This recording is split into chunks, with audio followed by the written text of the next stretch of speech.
À un mois de la fin de la session universitaire, 106 étudiants de l'UQAC sont désinscrits de leurs cours parce qu'ils n'ont pas payé leurs droits de scolarité. La majorité viennent de l'étranger. La date butoir pour régulariser leur situation avait été fixée au 7 novembre. On a procédé à la désinscription des étudiants donc, qui avaient un solde, je dirais un solde très important dans leur compte étudiant. C'est vraiment au nom d'une saine gestion de nos finances. L'UQAC était plus ouverte à étirer les paiements dans le passé, mais face à un déficit de plus de 6 millions de dollars, l'institution a resserré les règles cet automne, ce qui a pris bien des étudiants par surprise. Avant de vous donner mon commentaire sur cette affaire de 106 étudiants qui ont été expulsés de l'Université du Québec à Chicoutimi, je vais d'abord qu'on aille quelque part pour voir quelque chose. Donc, suivez-moi.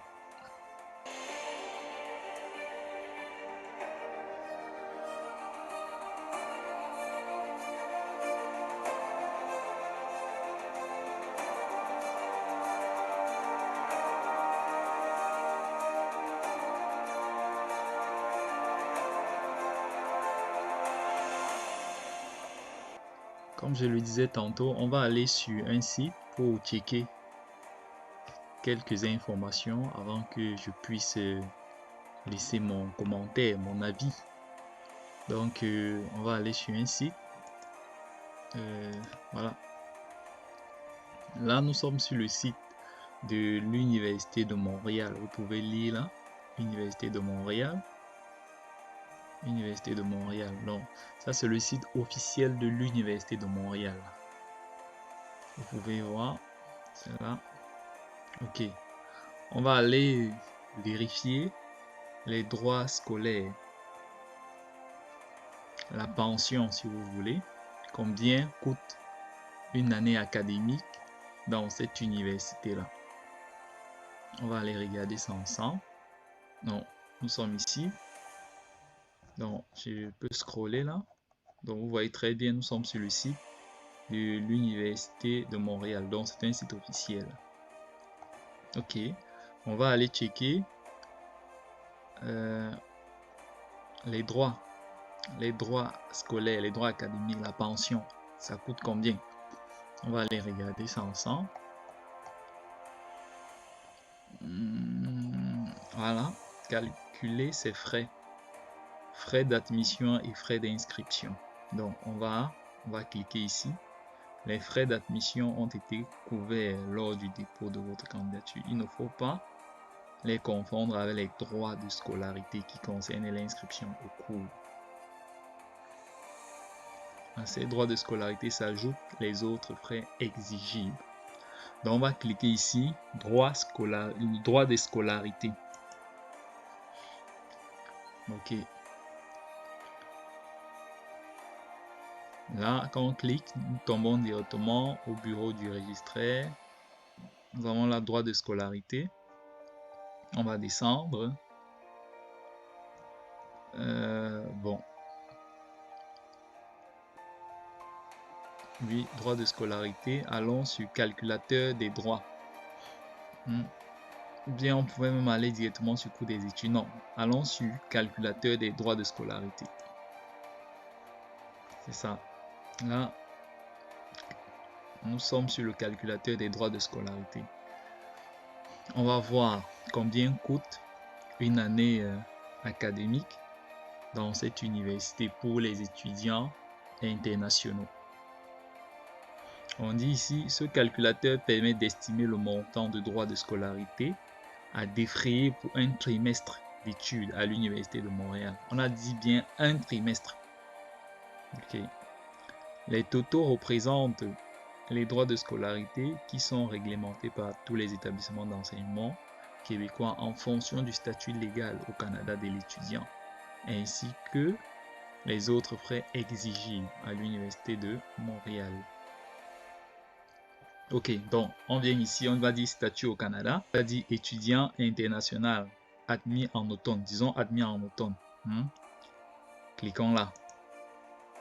On clique là. cycle d'études. Bon, on a premier cycle, deuxième cycle, stage, travail dirigé, deuxième cycle, mémoire, troisième cycle. Bon, on va prendre, prenons deuxième cycle.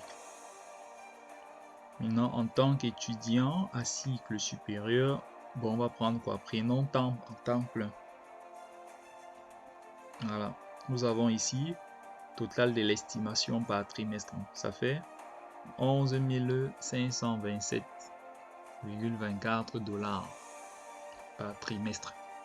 Donc voilà la somme que doit débourser un étudiant international par trimestre pour fréquenter à l'université de Montréal. Ça, c'est par trimestre. Donc c'est ça. Et lorsqu'on convertit ça, je pense que je peux convertir ça rapidement pour voir ce que ça donne en francs CFA. 11 527,24 fois, disons, voilà, quand on convertit, ça donne 5 millions quelque chose, donc disons 5 millions par trimestre. Ça fait 5 millions. Ceci veut dire que quoi? Ça veut dire que, en fait, ne viens pas au Canada étudier qui veut, mais c'est le qui peut. Si tu sais que ton père ou ta mère n'est pas directeur de société en Afrique, si tu sais que tu viens d'une famille indigente, une famille où le niveau de vie en termes de revenus est approximatif ou alors précaire, vraiment il faut oublier cette option de dire que vous allez venir ici là étudier, parce que je pense que, je le dis et je crois fermement, venir étudier au Canada c'est un luxe. C'est un luxe qui est réservé à une catégorie de personnes bien privilégiées. Tu ne peux pas être là un an rien. Tu viens d'une famille où pour manger, c'est-à-dire le père ne fait pas grand-chose, la mère ne fait pas grand-chose, tu prétends que tu vas venir ici là étudier. Je trouve que c'est une prétention un peu démesurée. Il faut être réaliste. Vous croyez qu'en venant ici, vous allez fréquenter, travailler, c'est-à-dire vous allez concilier et le travail et les études. C'est-à-dire en travaillant, vous allez pouvoir payer votre pension. C'est un leurre, vous ne pourrez pas. C'est pas possible de concilier. Je vais dire, vous ne pouvez pas travailler et compter sur l'argent que vous allez travailler pour payer votre pension. C'est difficile, vous ne pourrez pas vous en sortir. Parce que, imaginez, la pension, on vous parle de un trimestre, c'est dans les 11 000 $. Tu vas travailler quand?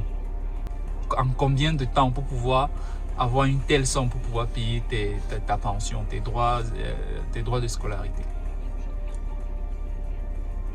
Donc, c'est un peu ça. Venir au Canada étudier est un luxe réservé aux enfants de riches. C'est ça la triste vérité. Il faut l'accepter. Et ça en accepte. Dites-vous que en acceptant parfois certaines vérités, que vous allez développer des mécanismes, des stratégies qui vont vous permettre. Mais quand vous niez déjà la réalité, il faut accepter. Prenez conscience de la réalité, du fait que bon, oui, je viens d'une famille qui n'est pas très nantie. Qu'est-ce qu'il faut faire? C'est comme ça que vous allez développer des idées. C'est un peu ça. Donc, je dis, si tu sais que dans la famille, ça ne donne pas, alors oublie l'option de dire que tu vas venir ici au Canada étudier, parce que l'école est vraiment chère pour les étudiants internationaux. Je vous conseille, pour ceux qui viennent des familles pas très nanties et tout, si vous voulez à tout prix venir au Canada, fréquentez en Afrique, si c'est en Afrique que vous êtes, fréquentez là-bas, obtenez les diplômes, cherchez à travailler et au minimalement 2 ans à 3 ans d'expérience, et puis vous faites la résidence permanente. La résidence permanente, c'est la meilleure de toutes les procédures. En venant comme résident permanent, vous aurez la possibilité de fréquenter en payant les mêmes droits de scolarité que les Canadiens. Si tu veux venir au Canada, fréquente, obtiens les diplômes universitaires. Maintenant, tu cherches à travailler 1 an, 2 ans, 3 ans. Et puis, tu appliques pour la résidence permanente. C'est la meilleure chose à faire. Que de dire que tu vas venir ici étudier, tu vas venir ici comme étudiant international, travailler, pouvoir payer ta maison, tu ne pourras pas. Beaucoup de parents croient que c'est facile de pouvoir fréquenter et payer la pension. C'est faux, c'est complètement faux. Beaucoup de jeunes, jeunes qui quittent l'Afrique pour venir ici, envoyés toujours par ses parents, là, quand ils arrivent ici, ils font du n'importe quoi. Parce qu'ils sont confrontés à la réalité du terrain. Ils se rendent compte qu'ils ne peuvent pas concilier les deux, l'école et le travail.